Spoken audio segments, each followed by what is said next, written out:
Salam jumpa pemirsa di Suara Jakarta, dan program Suara Jakarta pada hari ini sangat istimewa karena kita akan bahas berbagai macam permasalahan yang ada di Jakarta dan bagaimana evaluasinya dan juga bagaimana prospeknya di tahun 2020 mendatang. Saya Sela Wangkar bersama Anda dalam 1 jam ke depan, dan saya sudah ditemani dengan sejumlah narasumber yang sudah hadir di studio pada malam hari ini.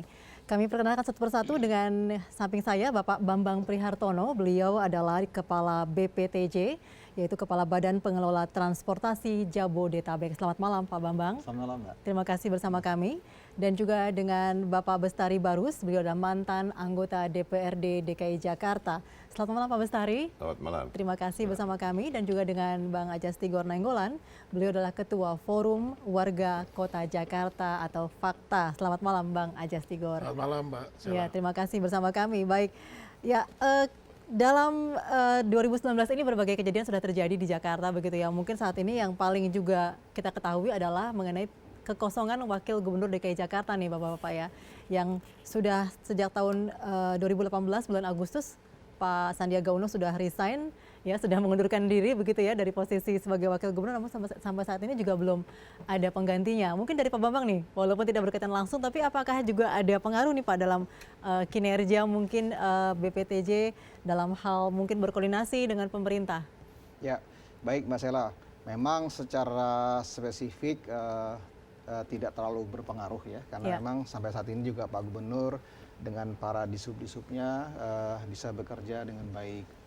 Memang pada saat Pak Sandiaga Uno ada di pemerintahan sebagai Wakil Gubernur, kami selalu berkoordinasi cukup intens. Karena memang ranahnya Wakil Gubernur untuk hal ini. Iya BPTJ. betul, kebetulan waktu itu kan semacam bagi tugas antara Pak Gubernur dan Wakil Gubernur. Bicara infrastruktur diserahkan oleh Pak Sandiaga Uno, sehingga kami selalu berkoordinasi, bahkan kita juga menyampaikan masukan-masukan, atau sebaliknya malah kami menampung aspirasi-aspirasi yang berkembang di DKI. Ini yang selama ini kami lakukan pada saat Pak Sandiaga Uno sebagai Wakil Gubernur. Tapi menurut Pak Bambang sendiri perlu nggak sih Pak sosok Wakil Gubernur itu di DKI Jakarta dalam hal mungkin pekerjaan ya BPTJ sendiri? Ya, saya merasakan memang Pemprov DKI ini kan cukup komplikated ya, permasalahan transportasi ya. Banyak kebijakan-kebijakan itu harus diambil cepat keputusannya. Oleh karena itu perlu ada sosok pemimpin yang mendampingin Pak Gubernur untuk mengambil keputusan dengan cepat. Kenapa? Karena ini kita berkejar-kejaran dengan waktu nih. Pergerakan orang semakin meningkat ya kan. Apalagi transportasi tempat yang paling disorot begitu ya? Iya betul. Dan orang kan selalu melihat hari-hari kan bicara masalah transportasi kan. Iya. Jadi once transportasi bisa terbenahi dengan baik, selesailah permasalahan DKI. Selalu seperti itulah kira-kira. Baik, saya ke Pak Bestari. Pak Bestari, artinya sudah mulai terasa nih bahwa BPTJ sendiri saja yang mungkin tidak langsung berhubungan itu sudah ada nih pengaruhnya ketika tidak ada sosok Wakil Gubernur. Nah, sementara untuk di DPRD sendiri bagaimana sih petanya Pak? Kalau Bapak mengamati dari luar, kalau sekarang ini dari luar Pak berarti ya? Ya, saya kira provinsi sebesar Jakarta pastilah membutuhkan Wakil Gubernur. Sekarang ini kosong, dan di era kami dulu memang telah terbentuk panitia khusus untuk membuat regulasi ataupun aturan-aturan bagaimana cara memilih gubernur, wakil gubernur karena kekosongan jabatan. Itu sudah selesai sebetulnya. Hanya saja pada masa itu pimpinan DPRD ini kurang menempatkan dirinya pada posisi untuk melakukan percepatan sehingga menggantung yang namanya rapim gabungan untuk persetujuan akhir pengesahan tata tertib pemilihan itu sendiri. Makanya dia molor sampai saat ini. Waktu itu saya kebetulan pimpinan pansusnya, saya nyatakan sebelum ayam berkokok 21 Juli kita akan selesaikan ini. Ternyata, 2019 ya? 2019. Ternyata kita menyelesaikan itu, tapi pimpinan Dewan tidak menyelesaikan. Oke, berarti dalam hal ini kalau boleh saya sebut tidak ada keinginan politik begitu untuk menyelesaikan, karena sudah lewat tadi Bapak sebutkan, apakah tadi tanggung begitu ya bulan Agustus sudah mulai ganti DPRD sehingga sengaja digantung begitu Pak? Ya itu mungkin dia yang mengetahui apa jawabannya, para pimpinan itu. Kalau kita sudah menyelesaikan tugas kita sampai dengan mempersiapkan tata tertib dan kita sudah mau bawa ke paripurna untuk membentuk panitia pemilihan. Tetapi pimpinan punya agenda yang berbeda sehingga tidak pernah terjadi yang namanya rapim gabungan tersebut. Oke, dulu waktu itu kan Bapak kan duduk di kursi sebagai perwakilan dari Nasdem ya waktu itu.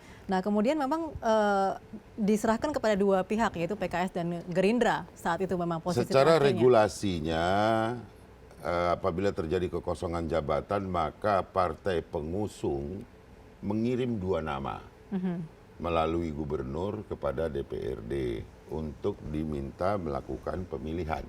Ya. Itu dia. Jadi sampai hari ini belum ada penggantian nama. Namun saya juga heran sampai hari ini belum juga digelar yang namanya pembentukan panitia pemilihan.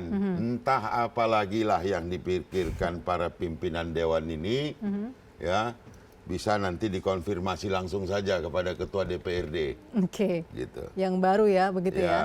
Baik, saya ke Bang Ajas Tigor dulu nih. Bang Ajas, tampaknya ini memang tadi Pak Bestari mengatakan dari Juli sebetulnya sudah bisa diketok sebetulnya, tinggal tergantung para pimpinan DPR saja. Tapi sampai sekarang ini ada alasan apa lagi kira-kira nih Pak? Karena memang pergantian anggota DPRD di bulan Agustus 2019 kemarin tampaknya bukan menjadi alasan bahwa mereka baru untuk bisa membentuk panlih seperti tadi disebutkan oleh Pak Bestari.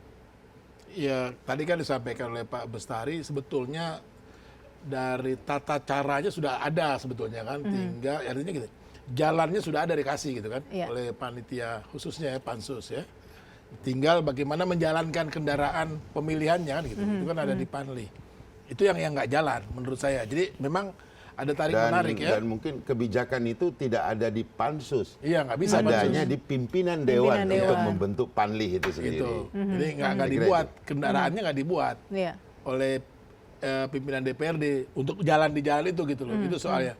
Nah, kalau kenapa sih kendaraannya tidak juga dibuat kan gitu kan? Ya mungkin ada tarik menarik di pimpinan dewannya sendiri dengan partai-partai yang punya kepentingan pada posisi wakil gubernur DKI Jakarta itu. Nah, tapi juga saya mau mengatakan sebetulnya nih di akhir-akhir tahun ini kan kelihatan nih agak terpontang-panting juga nih gubernur gitu loh. Ya coba aja lihat. Misalnya dia harus sendiri merespon publik gitu ya ketika pembahasan RAPBD gitu ya. Dia merespon sendiri. Itu kan harus tadi dikatakan Pak Bambang ada pembagian tugas, pembagian kerja kan gitu.